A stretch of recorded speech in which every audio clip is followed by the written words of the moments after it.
Evening. Welcome to the Newton Town Council meeting of April 8th, 2019. If we could please stand for the Pledge of Allegiance. I pledge allegiance To the flag of the United States of America and to the republic for which it stands, one nation, under God, indivisible, with liberty and justice for all. I'd like to welcome our packed house tonight. I know exactly why, but it's wonderful to see you all. And Lorraine will start with a roll call, please. Mr. Dixon? Here. Mrs. Diglio? Here. Mr. Flynn? Here. Mr. Schwaffer? Here. Mayor LaFois? Here.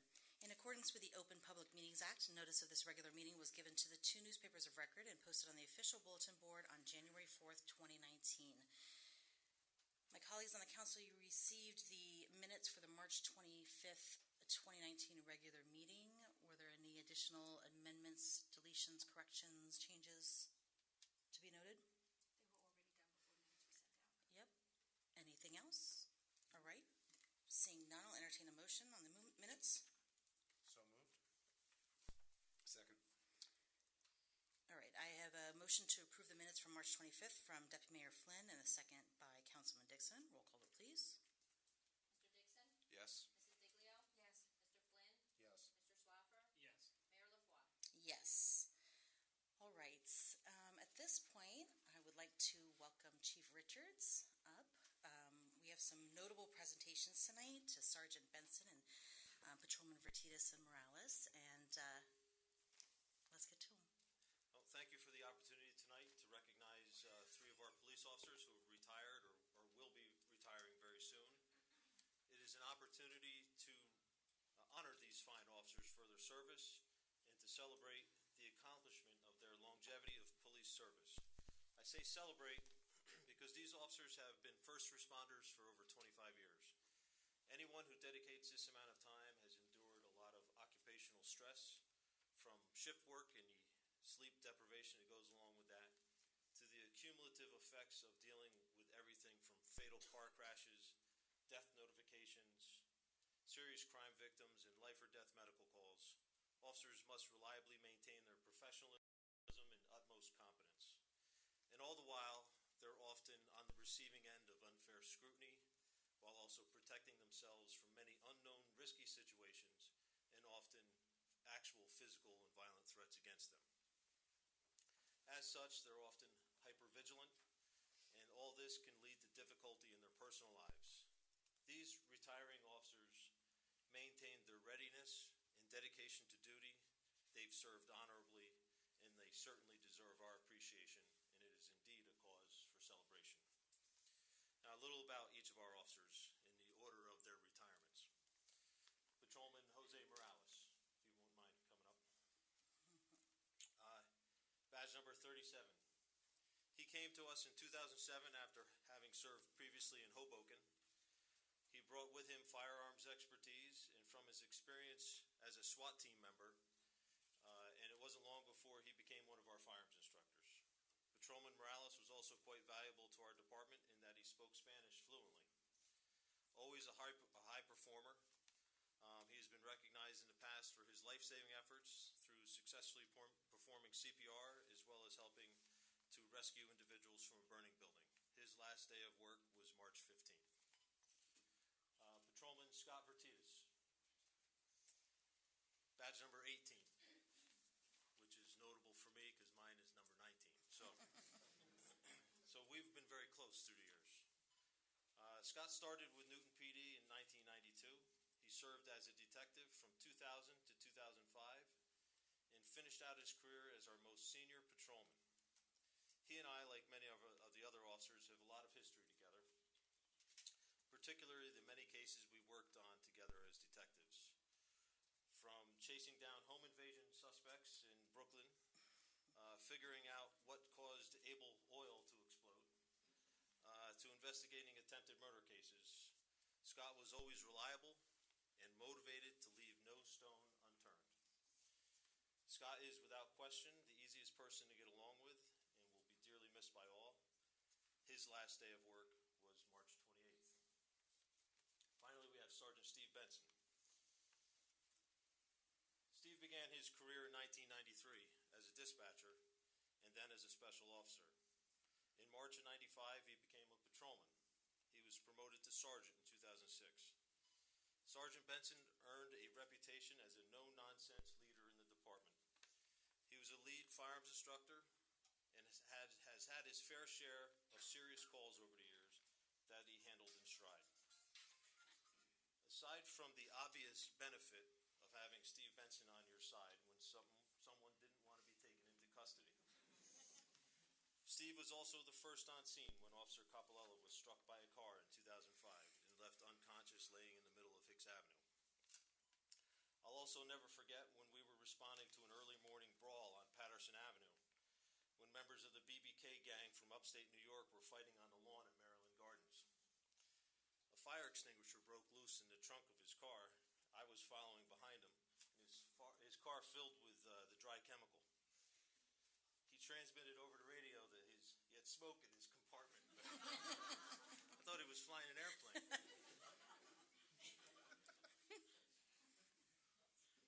He put the window down and kept going, and within moments we had everyone at gunpoint, and the melee was stopped. He has handled numerous major incidents and calls for service and has been responsible for managing his patrol squad and all their activities for the last 13 years. His last day will be May 6th. What may be most telling, rather than hearing from me, is hearing from the public they've served. After posting photos of their walkouts for Patrolman Vertitas and Morales on Facebook, the following are some comments that were made that I thought were worth sharing. Congratulations and thank you for the help throughout the years. Congrats, Scott. Thank you for being you. You are an awesome example of a good police officer. Really thanks for being a part of keeping me alive while I dealt with my demons. Congratulations. You were always my favorite when I was younger and lived in Newton. I will miss your wonderful outlook on life and your inspirational talks. And finally, as much as I am sometimes not a fan of police officers, I will say that whenever I had any issues, he was definitely the only officer of the very few that I would call and willingly ask for advice and guidance. So these men before you have contributed greatly to the success and the fine reputation of the Newton Police Department, and their service has impacted many lives positively over the years. They'll be missed by those they served, as well as those they served with. Please accept this retirement badges and displays, which I want to recognize Steve Moran for his creativity in putting those displays together for us. And please join me in congratulating these officers in celebrating their service.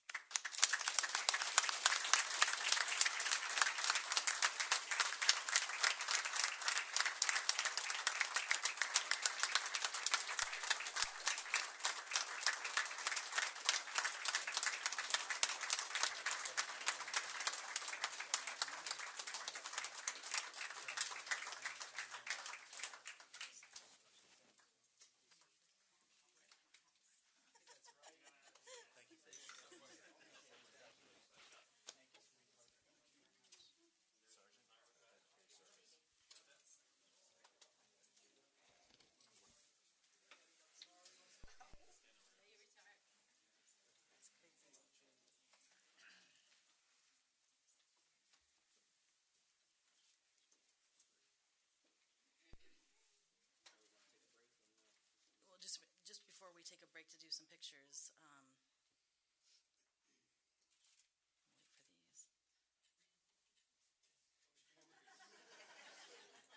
wait for these.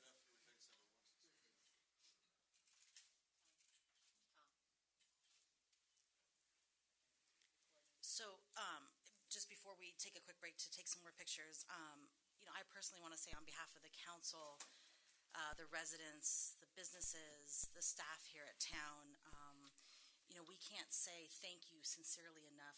Really 1,000 thank yous for your dedication, your commitment, the protection, the safety, the selflessness of more than 25 years of each of you. And I think all too often it's easy to get publicity or comments about the negative things that happen in town, and rarely are you recognized individually or as a force for all the positive things that you do. And what I want to make sure people understand is that I have heard from others. It's not just my own personal opinion. The opinion of this council, we might be a little biased, but have heard from law enforcement officers all over the county, all over northern New Jersey, that the Newton Police Department is by far the best police department in Sussex County, if I dare to say one of the best, if not the best, in northern New Jersey. And it's because of the dedication of the police force and the professionalism, the integrity, the hard work and dedication that's put in,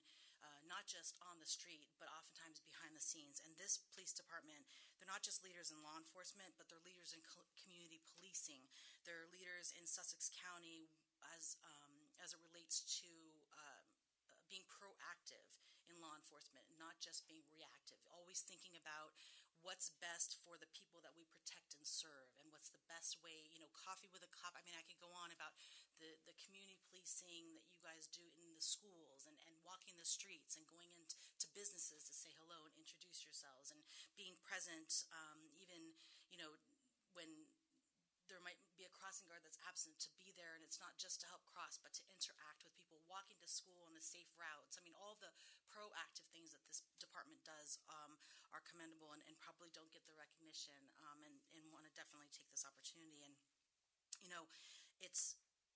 it can be documented, the lives that are saved on calls, but what can't be documented are the lives that you personally in this department have changed and saved over your long careers. So as you go into retirement and move on to whatever the next thing is in life, we can't say thank you enough to you and to your families.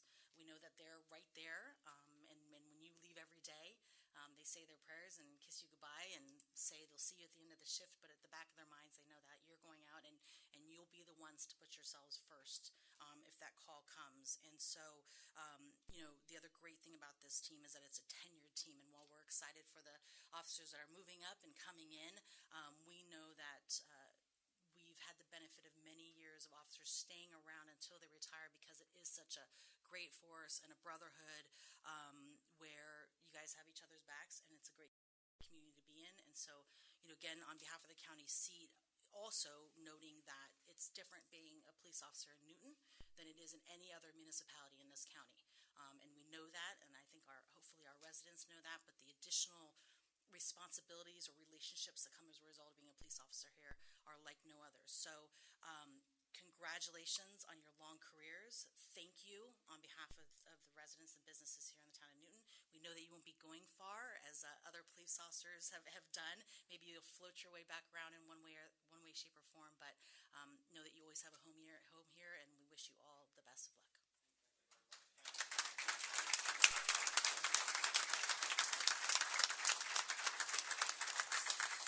I think we'll take a break real quick.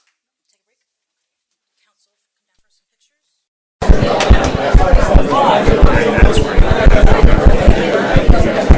And at this point in the meeting, the Town Council welcomes comments from any member of the public on any topic.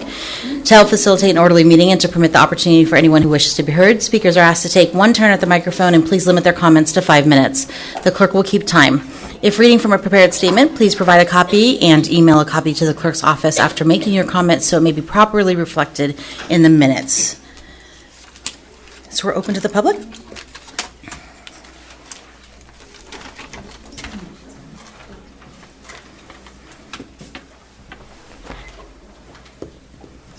Hi, Tracy Paparella, 56 Halstead. How are you? Good. Dan, congratulations. Very excited for you to have a baby girl. Wishing you years of giggles and hugs and kisses. My baby girl is 16. So. Still a baby. Yes, long time. I wanted to share with you, the Halstead students had participated in an essay contest about saving the Newton Pool. We have one of our essay winners here, Kelsey Snellen. I think I'm going to be reading her essay. All right, I have copies for all of you to share. The first essay is done by a 6th grader by the name of Cheyenne Weitzel. She writes, think about a little girl getting ready to go swimming. Then she walks up to the gate and it says closed. She's very upset and she can't go swimming in her own town pool. This is why the town council needs to be able to make decisions on their own. That's why they are elected and why we had trust in them that they would be smart enough to do the right thing. Every time a problem appears, they always have to have a study which costs the taxpayers more money. Not long ago, the pool was all done over. They need to check out warranties that may apply in place of the studies. All they need to do is get 3 big pool contractors to give them sealed bids for the job to be opened at the town hall meeting with the lowest amount usually being accepted. This way, they have to put up a performance bond, which is held in guarantee for a minimum of 5 years to cover such warranties that pop up as soon as their construction is done. Sounds like she did some homework. We cannot even go to Swartzwood Lake because of the algae, and you do not want to swim inside on a nice hot day. I have been to Newton Pool many times, and I have a lot of memories there. Some are when I have my softball parties there, another is when it is just a really hot day, and I just want to go swimming. The Newton Pool has been open for ages and ages, and it is the only thing for us kids to really do in this town, and without it, kids would be getting in trouble instead of having fun. Overall, the Newton Pool should be open for the families of our community. What do you think? Kelsey, should I read yours? Do you want to stand up? You want to stand up? Kelsey is a 7th grader from Halsted. She writes, the pool is where all the local families gather to escape the heat of the summer. The Newton Pool has been a big part of my family's summer for many years. My siblings and I have all been a part of the Newton swim team. All of us have learned to swim there with the amazing lifeguards. We have all had many play dates there with friends we are still friends, that we are still friends with today. I had my very first play date with my best friend at the pool. Some of the favorite things to do at the pool are racing my friends across the pool to see who is faster, the slides which we race down to see who hits the water first. We also toss rings and dive for them to see who can collect the most. We like to see who can hold their breath the longest underwater, as well as who can hold a handstand the longest. Me and my friends would order pizza to see who could eat the most slices. Then we would have to sit out for 30 minutes before swimming again, but so worth it. Without the pool, we would not be able to enjoy these things this summer. I enjoy having picnic lunches up at the pool, then enjoying a cold ice cream from the snack stand. I have also enjoyed my friends' summer birthday parties at the pool. So many happy memories, and I was looking forward to playing there again in June. My hope is the town manager and the town council will reconsider and get my pool open for the 2019 season. It saddens me to hear the pool may not be open this coming summer. It makes me sad the swim team will not be able to stay local as they always have. I hope whatever work needs to be done to the pool can be complete before the summer begins. I will miss seeing all my friends there. What are the children of Newton to do all summer long? All school year, kids look forward to summer to go swimming and have fun with their friends. But if the pool is closed, can you really consider it summer? The third essay is by a 5th grader. This was our 3rd place winner, Nora Gill of Quarry Road, 5th grade. She writes, I have many memories of the Newton Pool, including getting pizza pies almost every day and enjoying the sun. Almost every day I could remember asking my mom to go to the pool and then quickly we would get ready to go. I loved going to the snack bar and getting my favorite ice cream, the SpongeBob flavor with gumballs. The first time I went to go down the slide at the pool, it was the last day of the summer season. I was in 1st grade and it felt like I was ready to go down the slide, so I did. It was so much fun. I also loved going later on in the afternoon to see my sister at her swim meets and play with her friends on the hill. If it wasn't for the Newton Pool, I wouldn't know how to swim. Without the pool, I feel that some of the kids who live here won't have anything to do all summer. As long as I can remember, I was so excited to go to the pool to see all the lifeguards and all my friends. If we don't have the Newton Pool, where will kids go to swim? Please fix the pool so other kids can have the same memories of fun, sun, and swimming. I have copies of all these for you. And just one second. I read on the manager's blog last week that Deputy Mayor Flynn and Councilman Dixon and other town employees have been busy reviewing the condition of the town pool. I was hoping maybe you had some news for us. Thank you. Anyone else? Hi, Isabel.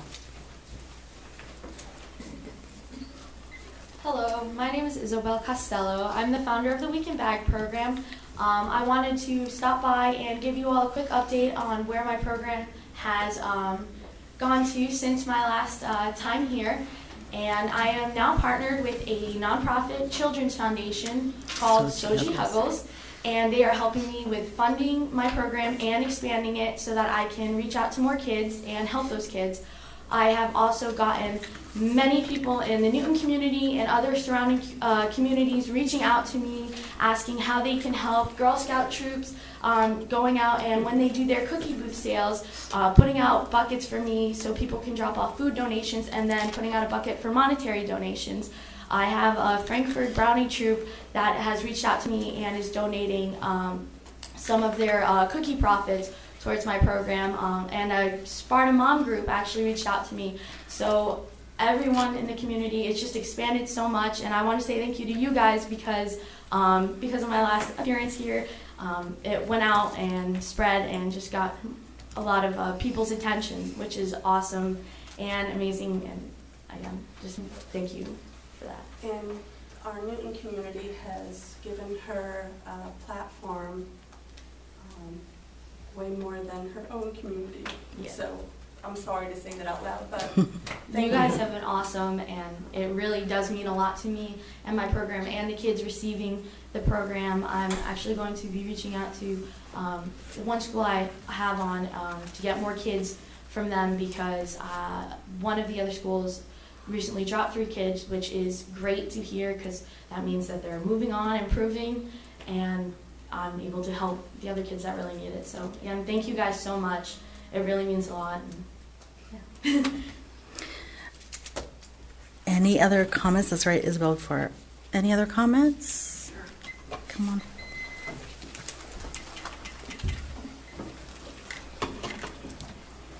Hello, my name is Sarah Lister. I've been a resident for 35 years in Newton. Your address, please. 6 Emmons Avenue. I just want to say a word about my friend Tracy Cabral and what she's trying to do to save the Newton pool. I think that it's just been kind of a shock to hear that we're not going to have the pool this summer. I live close enough to the pool that I hear the swim team. I have kids, lots of little kids in my neighborhood that count on it. I don't know what they're going to do all summer because I worry that they're riding their bikes and going around the corner at 7 years old. If they don't have a place to go, it's really going to be a sad summer for a lot of kids in our community. And just one more thing, just seeing all the police officers here today. I know that Newton has a program, CLEAR, that's trying to support the kids that go the wrong way.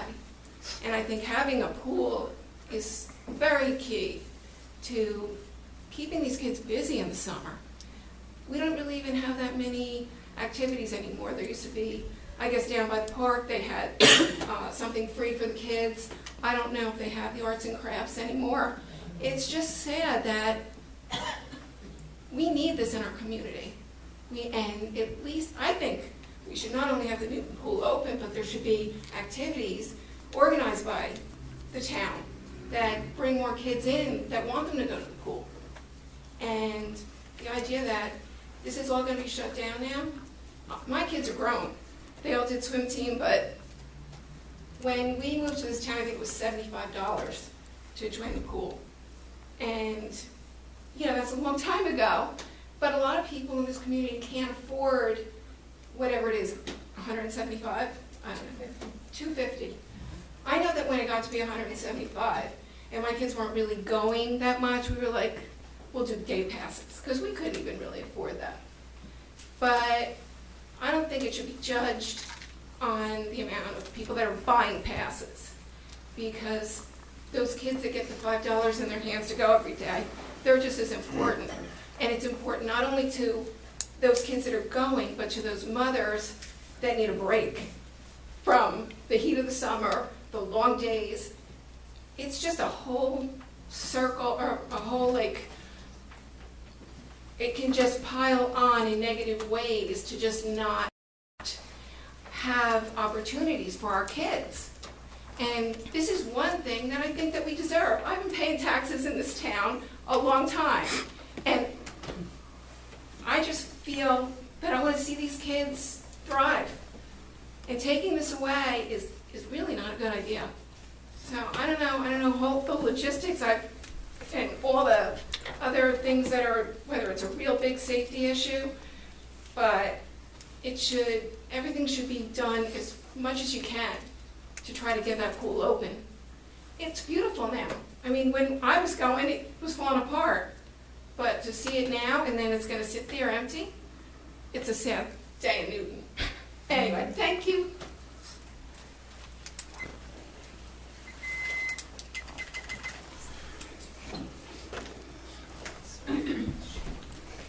Hi, Nadine Harrison, 17 Linmore Ave. I just have a simple question. I've been trying to find out about this. I've called and left messages with the tax people downstairs. I called the county, and I can't get an answer. When 1 Trinity Street was built, they got a discount that they did not have to pay school taxes because there was a 55 and older. They've had people in there for, I don't know how long, at least 10 years probably, that have kids. Is the Arbor building? And I just wanted to know, and I can't get an answer. Nobody's called me back. I've emailed counties, and I mean, I know what their taxes are. I figured it out to be about $36,000 a year per apartment as a landlord. $3,600 a year. I'm sorry. Sorry about that. As a landlord, I know most of my 2-bedroom apartments are more than that in taxes. Like if I split my apartments in half and say this is what I'm paying for this one, and I don't have common areas. They have a lot of common areas there. So it just doesn't add up, and I just wanted to know who I could contact to find out if they are, because if they're not paying the school into the school taxes, it's not fair to the rest of the residents. I mean, I pay for 4 houses. I pay a lot of taxes, and I think they should be paying their fair share too. So if anybody could tell me the right direction to find out if they're paying taxes, that would be great. Thank you. Anyone else?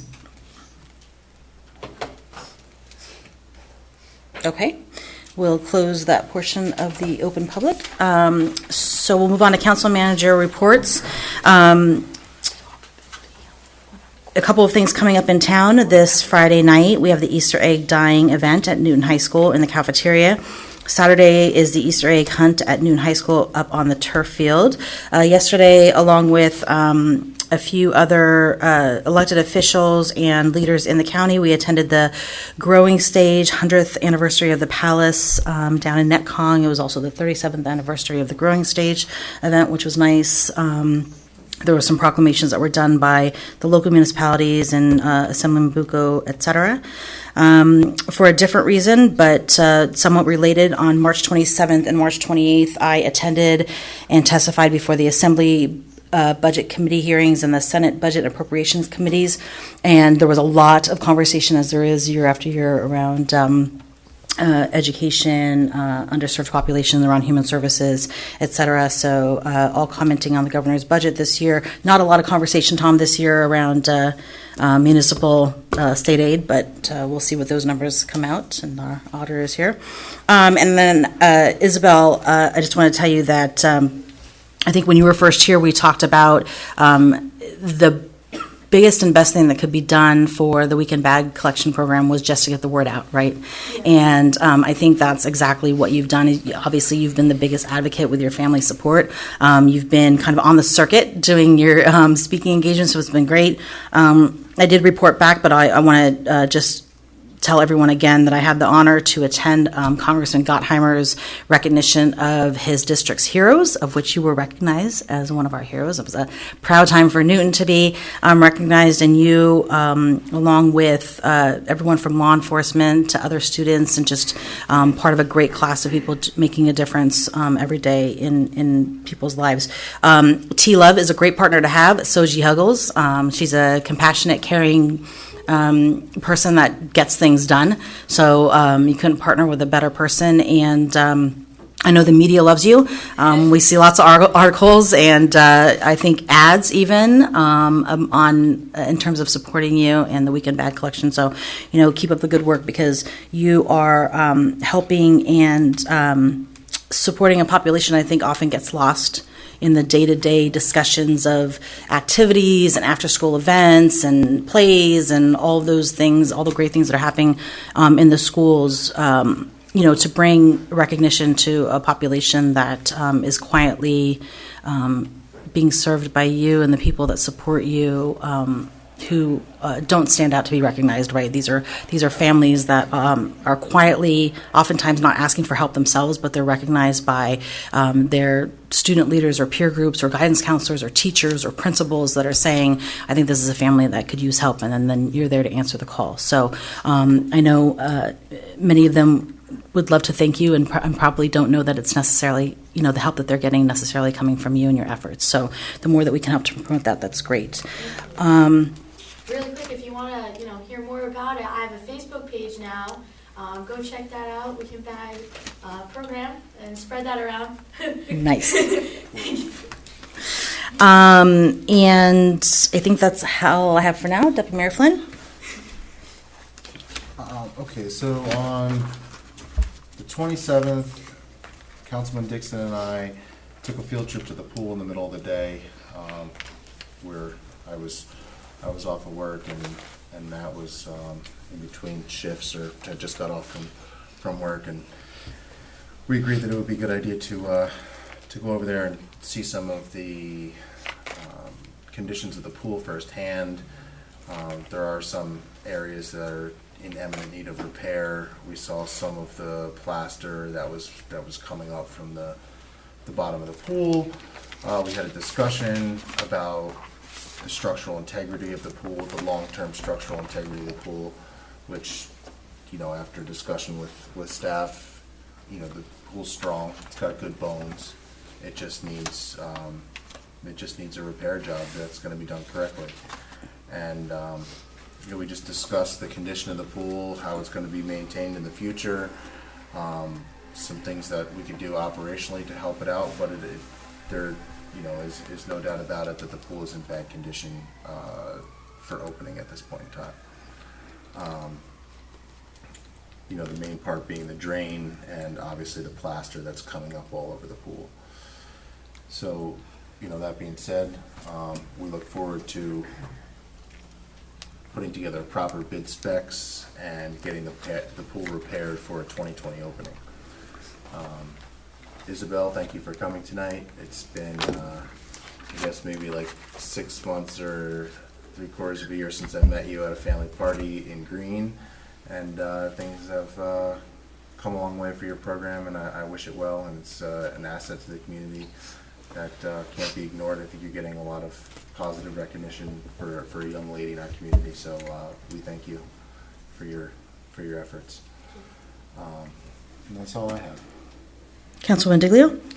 Okay. On March 28th, I attended the Sussex County Chamber Toast to the Stars Awards dinner. And I'm happy to say that Laddie, Clark, and Ryan received Workplace of the Year award. Congratulations. Mm-hmm. And John Queasy-Late received Entrepreneur of the Year. And I'm looking very forward to seeing him develop the piece of property where Buller now exists. And a Lifetime Achievement Award was actually given to 2 people, Reverend Ernest Kuzer and Charlie Tice. And anyone that knows either of them knows how much these 2 individuals devoted to the communities that they served. And it was nice to see that both of them, even though they were both passed, were honored and given that award. That night, that afternoon, I actually attended the walkout for Scott Fatides, who was honored tonight, and Steve Benson, I believe, is next week or the week after. So I am very happy that they have the opportunity to retire and go on with their lives. Okay, Councilman Schaffer? Congratulations are in order, as Newton has been selected to be a Tree City USA designee for the 5th year in a row. Tree City USA recognizes towns for their excellence in urban forestry management. It's a nationwide movement that provides the framework necessary for communities to manage and expand their public tree populations. Also, the EDC is finalizing a plan to begin a business patronage group in which we would have monthly planned visits to Newton small businesses. When I think about the obstacles facing today's small businesses, one of the largest hurdles is compelling content to use for advertising. So this group would organize with the business owners and help bridge the gap by signing media release forms and taking pictures and videos during the visit, then handing that directly over to the owners for unfettered use on social media, websites, print media, and any advertising they wish. And finally, I put some of my creative talents to work for the weekend bag program to begin helping with creating a logo and aid in website design. So we'll have an update, and maybe soon we'll be able to pull it right up on the screen there and check it out. Thank you. All right, Councilman Dixon? All right, the most recent Board of Ed meeting, they recognized both the mock trial team for the high school and the academic bowl teams. Again, congratulations are in order to those students on their accomplishments. They also recognized this year's enthusiastic readers for each grade level, so congratulations to all those recipients.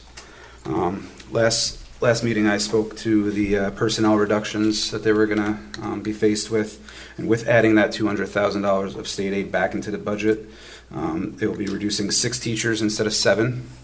They're going to be able to keep more part-time teacher aides, reducing it to just 1 instead of the 5 originally planned. However, 2 full-time teacher aides they still have are going to go to part-time, so now district-wide it's going to be part-time teacher aides. The Board of Ed is still currently planning on keeping the tax levy flat for the year. They've moved the May 14th meeting from May 14th to May 7th. And that's when they'll be doing the final approval of the budget. So if anybody wants to go out there and hear that. And their next meeting will be April 23rd at Miriam School, towards 6 o'clock, regular meeting at 7. I attended the Halstead Players production of Annie Jr. Just wanted to commend the students on a wonderful job on that. Everybody did a great job. And Ms. Harrison, I did follow up with that after last meeting when you brought that to my attention. And I was told that they pay municipal, school, and county tax. So I'm not sure where. The full free. Yeah, they pay everything. So I'm not sure where the discourse comes from, but I did not forget about that. I did want to let you know. So that's all I have. I got a question for you about the budget deficit. Is that from decreasing enrollment from they're having other districts? Yeah, Andover and Green had a decline in enrollment, so that brings the tuition down. Steep decline to lay off 7 teachers, right? Yeah, it was 15 students, I believe, and then you add up the tuition for each student, so it was a pretty substantial deficit that they were faced. So. And the tuition was over, it was like 22,000 a student or something? Yeah, I don't remember the number off the top of my head, but it's somewhere I close guess to don't the quote me on tuition that, they but- received. Yeah, that's not the per student spending. That's the tuition they receive from this as a sending agreement. Yeah, just to clarify that. Yeah. Mr. Russo? Sure, just give me 1 second. On the ad valorem question, Councilman Dixon had reached out earlier, so I want to see if I can pull up exactly what Scott had sent over. So give me 1 second.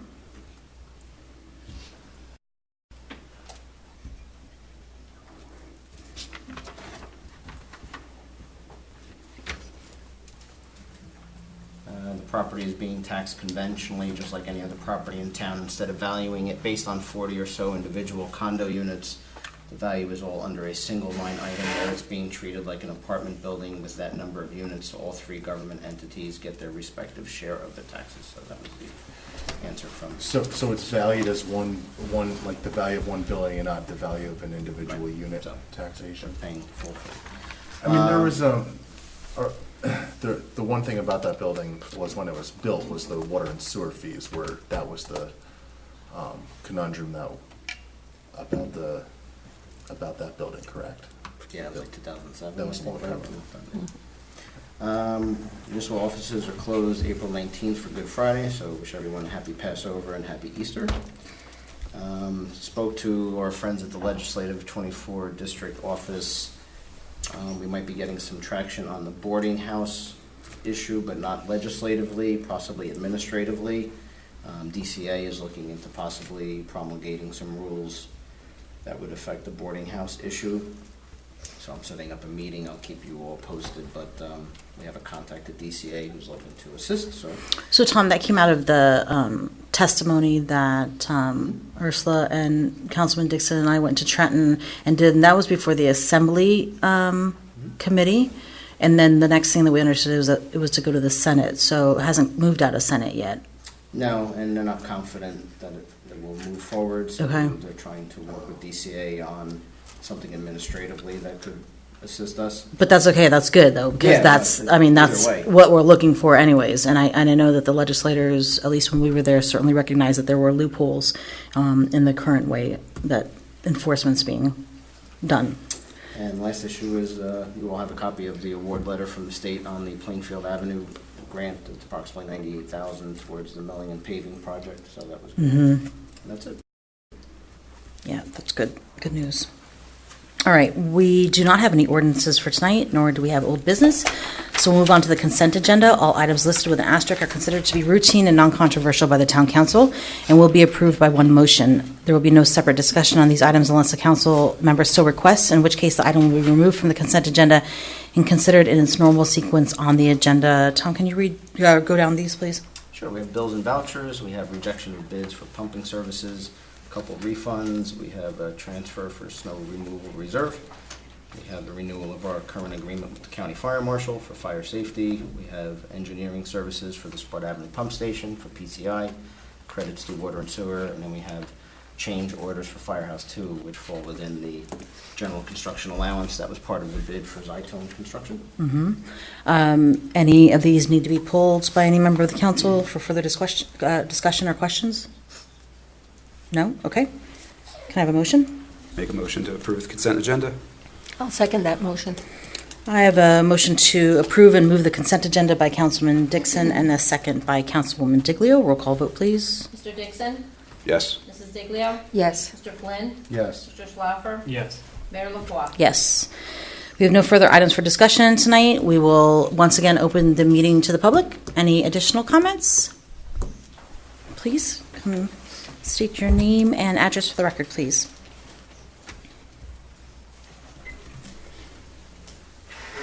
I'm Patty McQuiggan, and I live at 10 Emmons Avenue. And I just want to say that, reiterating some of what my lovely neighbor Sarah said, that I do think the pool is a valuable resource for the town. And we see even very directly in our neighborhood, children using it that don't have other options as to such a healthy recreation. If it's absolutely out of the question for the pool to be open for this summer, I would certainly like to see it reopened perhaps next summer as soon as possible, and just recognized as the value that it is. I think some of the families that use it may not even know, and Sarah and I were talking about this earlier today, may not even know that there's a forum for having their voices heard as far as using it, but we see it actively used by very valued members of our community. Thank you. Thanks. Any other comments?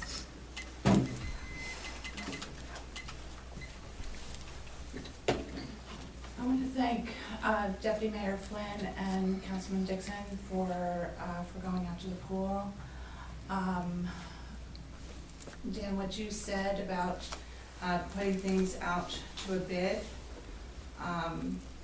you had said that you had assessed the structural integrity and have found that it just needs a repair job, that essentially it has good bones, correct? The concrete's in good condition, it seems, Okay, so. from visual inspection. So are we still going forward with the geotech study and Oh, sure. the other study? Okay, and what do you expect to find? And if the structure is good, what are the studies for? I'll respond at the end of the public comment. Okay.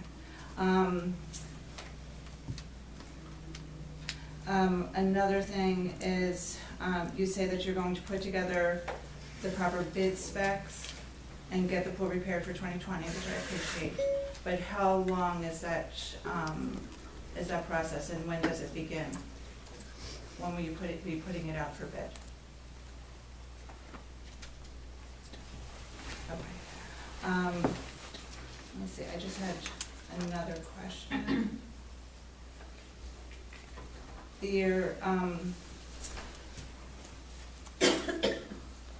The fact that the pool is closed for the summer cannot be found on your website. The letter to the Friends of Newton is no longer there, can't be accessed. There's nothing. If you click on the Newton pool, it says that the pool is closed for the 2018 season. See you next summer. I don't think that many people in town really know that the pool is closed, and they're going to be very surprised in June when they go and find the gates locked. I was wondering if you could put notice out, either in your newsletter or through the Board of Ed, since the Board of Ed has a weekly newsletter, to alert the public that the pool is indeed closed. Thank you.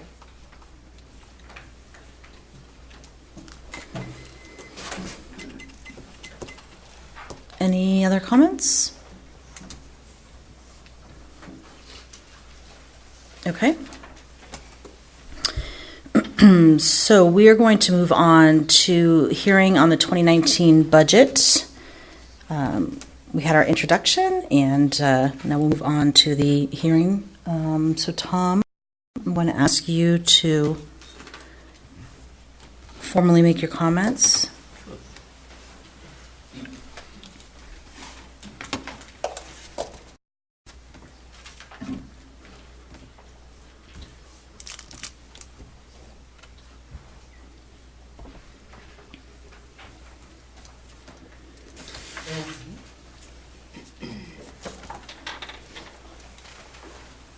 All right, thank you, Mayor.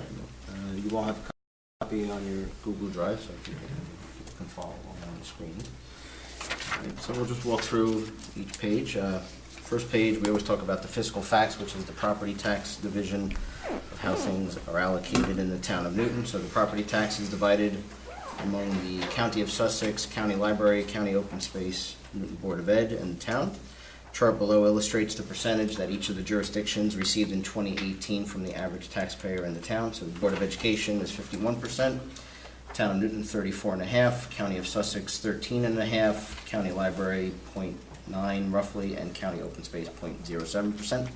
So that's what makes down the tax dollar in the town. Next page, 3, appropriations. Newton's 2019 municipal budget and capital improvement program totals $13,130,000. The government is a service-based organization. Approximately 62% of the municipal budget provides funding for the salaries and benefits of 61 full-time and 50 part-time employees, so we have 111. The chart below presents a summary of how appropriations are divided within the budget and in turn impact local taxes. So some things of note: salaries were approximately 40%, now they're 39%. Health, dental, vision, workers' comp were about 14%, now they're 12.5%. Pension, slight increase from 7.7 to 8.2.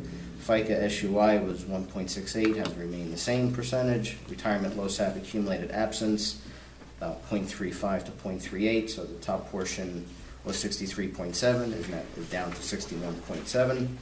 Operating expenses around 13.5%. Debt capital deferred charges increased from 18.5 to 20 because we have additional debt payments, which we'll talk about. Reserve for tax appeals, 0.16 to 0.19. Reserve for uncollected taxes, or the RUT, approximately 3.9. And then grants, increase in grants obtained so far from 0.33 to 0.59. So those are the two comparisons of 2018 to 2019. Next chart is top 10 budget appropriation increases by dollar amount. First would be debt service, increase of $162,000, so there's increased dollars allocated to principal and interest payments as per the council's direction. Police and Firemen's Retirement Fund, which is PFRS, increase of $63,000. Deferred charges, those are specifically related to the Armory project, things that we have to do as part of that project, so that's a $46,000 increase.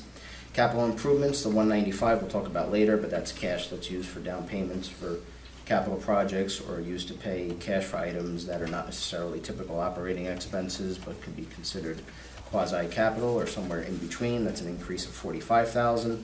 Road repair and maintenance, SW, that's a staff reallocation of $29,000. Public employees retirement system, or PERS, which is those of us that are not in police and fire, that's an increase of $28,000. Recreation salary wage, that's a staff reallocation and the new supervisors, that's an increase of $25,000. Municipal court, new staff allocation increase $21,655. Community development, staff reallocation for Kimberly salaries from other departments, increase of $21,000. And then the special election that was held last year is budgeted at $16,000. If you recall, we had to do that based on the public's input, and we have to put it in the budget this year. Okay? Page 5, revenue history. The chart below tracks revenues over the course of the last 5 years. As you can see, state aid has continued to stay flat while the taxpayers of Newton have had to pick up where the state has left off. Local fees continue to fluctuate. Here's a comparison. So the first line, state aid has been flat for many years, and we'll see that further in further charts. Local fees, fines, interests have increased. Fund balance, we increased the utilization because of the strong fund balance. We're steady on delinquent taxes, slight increase on municipal. Shared services increase in revenue from last year. Grants increased, and special items of revenue have increased. So revenues have been pretty favorable. Next page, the one that people care about the most, tax rate for 2019. The net taxable valuation for the town decreased by $782,517. Additionally, the new average residential property assessment has gone down slightly from $185,611 to $184,841. Therefore, factoring in the budget and tax levy as proposed, the municipal taxes on an average residential property are estimated to go from $2,731.08 to $2,731.21, an increase of 13 cents a year, or about a penny a month. About a penny, just visual. This exceptional budget is due to the leadership of the governing body and the hard work, dedication, and commitment of numerous department heads and staff members who work tirelessly to monitor expenses and manage revenues appropriately. I thank everyone for their efforts, as they are very much recognized and appreciated. Tax rate history, tough to read, but this is the chart that we use to analyze the municipal taxes on the average assessed home, and as I indicated, slight increase of only 13 cents on the average home. And this is another pictorial representation. So this is the lowest increase in at least 17 plus years, if not longer. As you can see, Newton was very challenged. When I came on board in 2008, I was not happy with the increases on the average residential properties, feeling that they were pushing people out of the community. So thanks to the hard work of the staff and the various councils, you can see what the increases used to be 2004 through 2010, and you can see what they've been since. And 13 cents is, you're not going to see a better budget in this county. So I'm very proud of the budget. Fund balance history, tough to read, but in the nutshell, total surplus available January 1st, 2019, $2,849,188. Amount used to support the budget, $1,320,000, and the balance is $1,529,188. So that's great for stability purposes for the town. Revenue comparison, a couple things to note. Percentage of state aid to total budget, you see, is dropping as the budget increases and state aid doesn't change. So right now it's at 7.81%, and fund balance anticipated against the budget is at 10%. And if you remember, we did the resolution, we updated the policy, but that was definitely favorable to the town, and I think it's very reasonable that we use that money against the overall budget for tax relief for the residents. Capital projects for 2019 is slide 11. So we have the capital improvement fund, which we'll talk about next slide, is the $195,000. That's cash. So keep that in mind. Then we have the road improvements, which is the Plainfield Milling and Paving Project. And even though we have offset from grants, that's not factored into the overall project because there was no guarantee we were getting those funds. So for argument purposes, just assume it's a $150,000 project. We put 5% down, which is the $7,500, and then the rest would be debt, even though we have the offset. The skid steer, which we talked about at the budget hearing that Saturday, was the Kubota, right, that we talked about. So that's $75,000, 5% down, debt authorizes the balance. And then we have the municipal building, police department roof, which we have quotes on, and hopefully we'll be able to do through cooperative pricing. is 200,000, 5% down at debt authorized 190. So those very few capital projects currently, so that's where we stand. So next, now, if you remember, just, so everybody can follow along, so keep in mind the 195, okay? This up here. All right, so what used to happen years ago is that the town was very bond happy and used to put everything out to debt. So chairs that were sitting on tables, things that didn't have a 15, 20, 30-year useful life used to get rolled into debt with things that did have a longer shelf life. So things would break and things would not have any useful life, and we'd still be paying for them. So thanks to all the councils we've worked with, some of you have been on for many years, we've changed that to have a much more pay-as-you-go philosophy. Now, the challenge is a third of the town is tax exempt. The example I always use is, let's say Newton had a Starbucks, maybe in the next year. So you go into the Starbucks, and me, Matt, and Jason go in, and you order the double bacon cheddar. It's fantastic. Jason's healthy, so he's getting the turkey sausage, and I'm getting a latte or whatever. You two pay for your items, and I don't pay. That's the town of Newton. You can't run a business that way. So either Starbucks or Newton will raise the fees on the two paying customers, or they eventually go out of business. So slowly we've migrated away from that debt mentality to a pay-as-you-go mentality, which is just proper budgeting, and it's the right way to do things. So you take that $195,000. So first we have the capital improvement fund, which is down payment dollars, right? That gives us flexibility. So that's $30,000. We have the DPW pipes basin stormwater project that we talked about, so we have $40,000 cash for that. We have the pool study, which has already been allocated. The firm has already been hired. They're already doing the work. They were here the other day doing a 3D scan of the whole pool to see what the issues are. It was great. So that's $20,000. We have the geotech study. We budgeted $10,000. We have fire department gear, equipment, radio, $10,000. We have general buildings, facility improvements, renovations, furniture at $25,000. And then we have the police department request that we discussed, which came in at $60,000. So that's what makes the $195,000. There's one thing I want to here. Hold on. So I know the question will come up, or the public might ask is, all right, so the pool's not opening in 2019. Our goal is to open it in 2020. I mean, that we want to have a big opening. We want to do this the right way.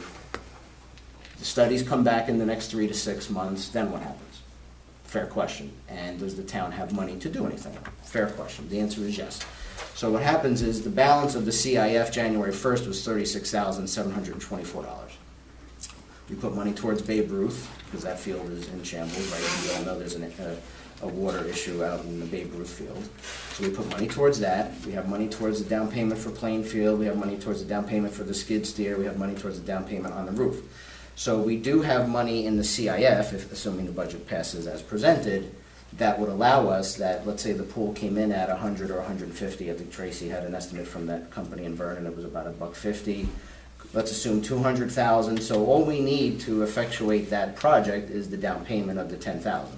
We have that. So there's no issue there. So we would be able to put the down payment towards the project. We would do a resolution, we'd do a capital budget amendment, putting the pool dollars into the budget basically for 2019, and then we would get moving on the bid specs and move things along. So, when people, and it's not ignorance that they just don't understand municipal budgeting in New Jersey, nor would we expect them to. There are dollars available, and it's not just for the pool. If, God forbid there was an issue at the Public Works building, God forbid there was an issue here beyond the roof that we needed a $100,000 fix or something that was a capital. That's the whole idea of budgeting conservatively, is that you have the cash to do the down payment for these projects. That's why we've done, we've worked really hard to save these dollars so that whether it's a Babe Ruth field or whether it's the pool or whether it's these other things, you have the cash to either pay for the amount fully or you have the 5% down payment that the state requires. So, there are funds to do other things, whether it's the pool or anything else. We have the down payment. So just please keep that in mind as you listen to people talk about budget. Let's shift gears. Water sewer. We maintain independent financial records for water and sewer. Both functions are supported by customer billings and do not require property tax revenues to meet financial obligations. So it's self-sustaining, self-liquidating. We kept the budget the same. So the water sewer budget is proposed at $4.525, which is the same as 2018. We have 2,671 accounts, and I want to thank Tom Ferry's work on this, but also Fred Margron and Dave Simmons. And I'll talk about the capital in a few minutes because we have some updates on that. So here's a revenue comparison breakdown of water and sewer. So the budget is flat, 4.5. We put 0.09% fund balance against the total budget. Fund balance January 1st, you see it was 1.3. We used 407,250, which is approximately what we used last year. Fund balance, very strong, is at 892,986. Okay. So water sewer projects, different scope, different scale. Anything that goes on in water sewer a lot more expensive than current fund. So we have capital improvement fund of 20 and capital outlay 100. That's cash to do some different things. Big projects. We have the Sparta Avenue pump station from the 1950s by Tri-State Rentals. It's a $3 million project. It's one of our biggest projects that we've had in many years, but this is health, safety, and welfare. And the council has seen presentations. We've had estimates. So we have $990,000 that we already reserved to date. We're authorizing $2 million in debt potentially right now. We have the digester at $750. Then we have the primary sludge pumps at the treatment plant. We have the secondary clarifier flocculators, which is a reserve at $81.5. And then we have the Paul and the SCADA at the water treatment plant at $75 and $150. So in water sewer, just because these numbers are very robust, we have to do some combination of debt, but the advantage here is that these tend to last 20, 30, 40, 50 years, right? So it justifies the debt authorization versus items that don't have that kind of a shelf life. Been working with Fred Margron. He gave me a great 10-year budget on the sewer end, which I've analyzed. Very well done. He's been a pleasure to work with. Dave Simmons is still meeting with staff. He's going to present me his 10-year water projection. I'm going to combine the two and then sit down with Dawn so that we can decide on the financing component that we had talked about, whether we're doing infrastructure trust, whether we're doing USDA, whether we're doing 10 years of bans. Like, we haven't decided. So, and we haven't done the ordinance yet. We haven't even written it with Andrea. But we're trying to get a sense of how this plays out. Because if you recall, when we increased the rates, right, we looked at the small, medium, and large version. Right. We went with the medium version of increases, so that was going to be about $800,000 in annual capital. Well, obviously, we're far exceeding that. But until we get a sense of the 10-year projection, it's really hard to say, well, are we paying cash or are we using debt? It's probably going to be a combination just of the reality of the shelf life for a lot of these items and a lot of these improvements. But they have to be done because, the state of New Jersey expects a certain level of performance from the water treatment plant and the sewer treatment plant. They don't give you flexibility in this regard. I mean, Tom Ferry always says it has to be the Cadillac. It's just that, you're dealing with people's water and sewer, so there's a certain expectation and a certain standard that we have to meet. And, if we're going to maintain a quality system, we have to do that. Well, and having water and sewer, quite frankly, is an asset. It is. I mean, from a development perspective, so many other towns would love to have a water and sewer utility. So just a final slide, renewed commitment to effective, efficient, and limited government. Now that we've concluded the process, I want to thank all department heads and staff for their invaluable assistance in putting together these important documents. In closing, it's my firm belief the budget, as contained here in this document, will enable the town to meet the public's demand and need for critical services. Furthermore, the budget is structured as a fiscally responsible document to ensure the financial well-being of our municipal government is preserved. The budget as presented will enable the organization to continue our mission achievement, which is achieving excellence in governance expected by our customers, which are the taxpayers, businesses, and residents. And I want to thank the council for the opportunity to serve the good people of Newton. And that concludes my presentation. So, Tom, thank you very much for a thorough presentation and many, many, many months of work. This isn't the budget process starts in September or October in your office, and then meeting with all the department heads and hearing the requests and doing some negotiating and bargaining back and forth and really prioritizing and itemizing with public safety first and foremost. And of course, we move into the public budget hearings, two very comprehensive hearings where we get input from each of the department heads, each of the departments.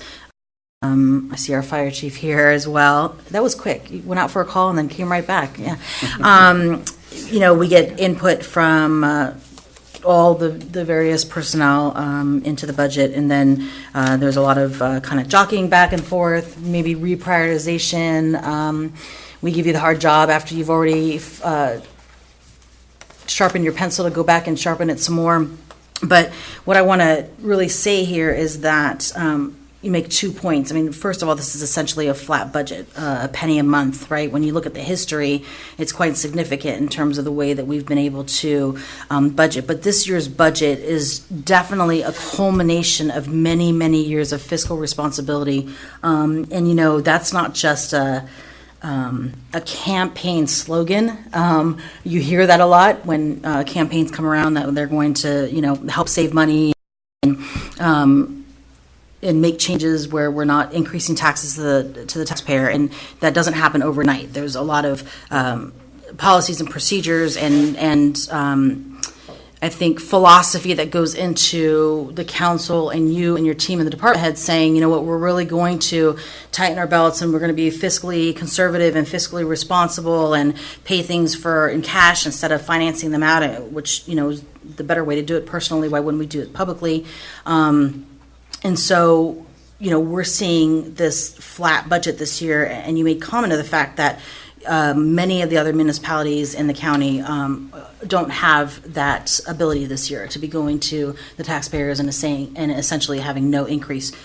You couple that with also making the philosophical decision that we're going to increase our debt payments is also part of this other plan that many of us have been talking about over the years, that we're trying to reduce the debt. And although your presentation was thorough in saying there are some things that we're going to have to go out to bid for, or to go out to finance, to also be saying that we've been looking at our debt and we're trying to pay it down faster is also fiscally responsible as well.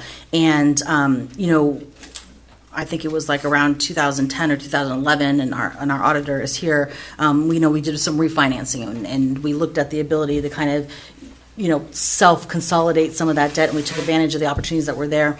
I know you mentioned within water and sewer, we're looking at different financing plans. So that's all part of, I think, being not just fiscally responsible, but also being fiscally smart, right? And when the state of New Jersey every day is talking about tax increases and how much more expensive. I mean, there were 3 headlines in last week's papers about how much more expensive it's going to be to live in New Jersey after this governor's budget passes, right?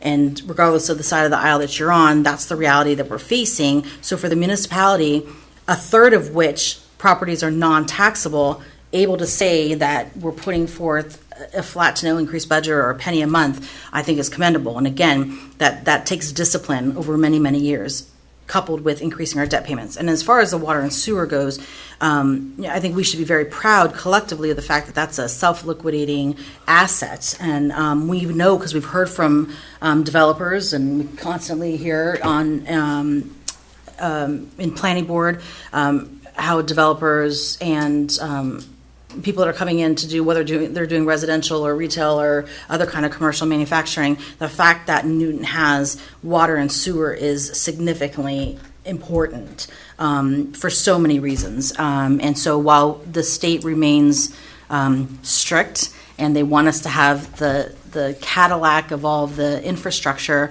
I think we couple those requirements and demands with, you know, a staff that knows what they're doing, professionals that are competent, and then this constant kind of fiscal management. So I think we can all be really proud of this budget. Thank you for clarifying and re-explaining how, you know, the municipal budget process works and how things get paid for and not. Because I don't think that's something that we talk about often. It's kind of boring, actually, to try to analyze that. So those are my comments of the budget. I certainly will see if Deputy Mayor Flynn or any of the other council has any additional comments on the budget before we move into the hearing. I mean, some of my concerns over the past couple of years are starting to come to fruition in this budget, and that's the authorization of more debt payments, and the getting on a clear debt repayment plan has been a large discussion in the budget process last 2 years specifically, and this year more so. I think I've reached ahead with water and sewer, where we're actually coming to a point in time where we're really starting to feel the age of the system, and some of these big ticket items are very expensive and really hard to overcome. So I think, it's, and like Tom said, I mean, these are items that are that last 20, 30, 40, 50 years and beyond. And some of these are beyond that in age in which we're replacing now. So it is significantly important to the longevity of the town that those assets be preserved. I think this budget does that. And every year there's different things that come up, and I know Tom, you did a good job of keeping capital low. I know you always have lots of requests from obviously different department heads are there to tell you what they need based on their priorities, but then you really get to scrutinize that. I think we discussed this year, we're gonna do a little something different with DPW next year, maybe getting a little bit more bang for our buck when it comes to our labor and pavement and stuff like that. And I'm optimistic, so that's what I have to say. It's a good budget. Councilwoman Diglio? I just want to thank Tom and the staff and my fellow council for being able to present a budget with just a 13-cent increase over the year. That's something I haven't seen since I've lived here in 1978. So I want to thank everyone for that. Councilman Schlaffer? Nothing for me. Councilman Dixon? I'm just going to reiterate, thank you to Tom and his staff for presenting such a strong budget, and just echo some of the sentiments that you and Dan said, and just that we have a commitment to try to present the strongest budget with providing the necessary services while being fiscally responsible and also planning for the future. So, and I have a commitment to that as well. So, Eye-opening process this year, right? Oh, yeah. Your first time through it, yeah. All right, so we're going to open this part of the budget to a hearing. Can I have a motion? I'll make a motion to open to the public. I'll second. All right, I have a motion to open the hearing by Councilwoman Diglio and a second by Councilman Dixon. All in favor? Aye. Aye. All right, any public comment on the budget?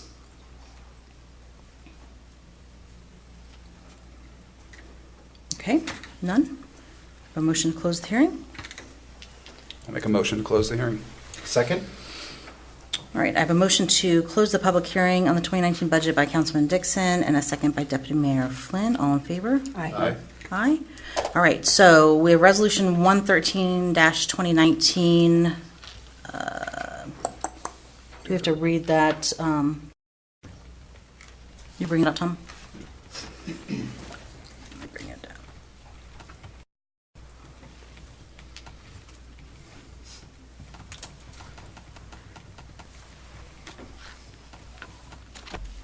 Oh, what is it? The bills, right? Do you want me to read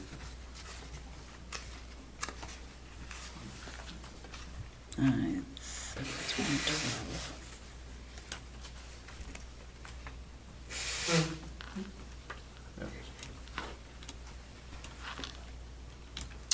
Sorry, that's sideways, but yeah, if someone could just read the be it resolved. Let me just bring it And up. then just reference the total. Okay. Yeah, it's Yeah. right here. On sheet 42, the 13. Yeah, I got it. 130. Oh, it's submerged in the budget. Mm-hmm.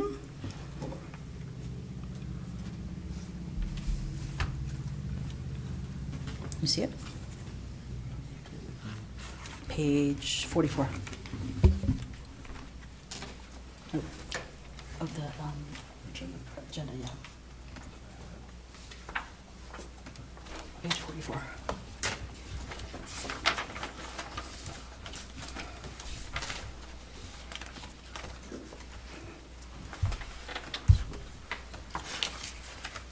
Be it resolved by the Mayor and Town Council of the Town of Newton, County of Sussex, that the budget hereinbefore sets forth is hereby adopted and shall constitute an appropriation for the purpose stated of the sums therein set forth as appropriations and authorization of the amount of $8,840,688 for municipal purposes. Surplus anticipated $1,320,000.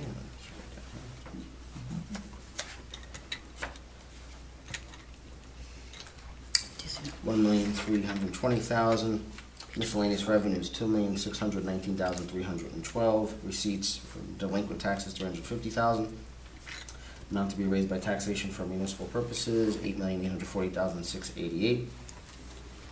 Total revenues, $13,130,000.